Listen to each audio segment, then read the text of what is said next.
একমাত্র ছেলে চিত্তরঞ্জন পালকে হারিয়ে আর্তনাদ মা সুলেখার।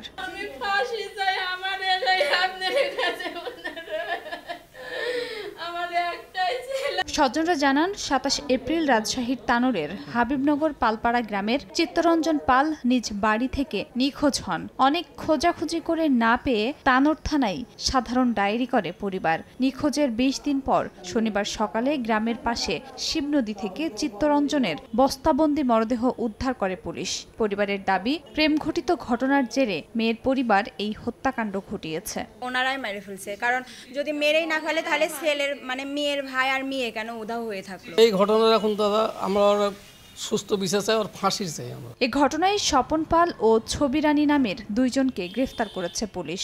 পোচা লুঙ্গি এবং তার ছেলের পরনে থাকা গেঞ্জি থেকে তার বাবা আইডেন্টিফাই করে এটাই তার ছেলে। এই ঘটনার সাথে আরও কারা কারা জড়িত সে ব্যাপারে জিজ্ঞাসাবাদ চলছে। আমরা এই ঘটনার সাথে যে বা যারা জড়িত হোক তাদের সবাইকে আইনের আওতায় নিয়ে আসবো।